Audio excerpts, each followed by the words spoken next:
लेकिन यही फरवरी का महीना है।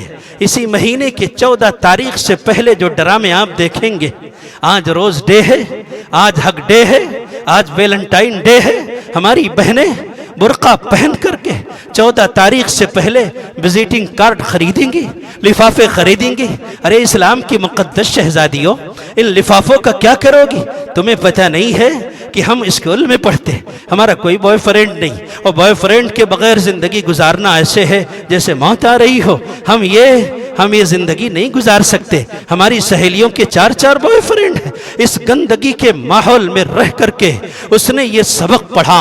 हाय हाय, किसी ने कहा था यूं कत्ल से बच्चों के वो बदनाम न होता।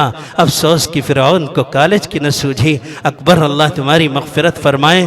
तुमने बड़े पते की बात कही थी। हमारी माँ बहन बेटियां जाएंगी, ये काम करेंगी। कोई उनसे पूछेगा, पता है कल को रोज़ डे है, हम गुलाब देंगे। कल को हक डे है, हम मुआनका करेंगे। कल को वैलेंटाइन डे है, इसमें पैसे रख करके हम अपने महबूब को देंगे। और महबूब भी बड़ा बेकरार, ये भी पैसों की तलाश में है। अगर मिल गया घर से तो सही, वरना ये जेब कतरा बन करके जेल की हवा खाने से भी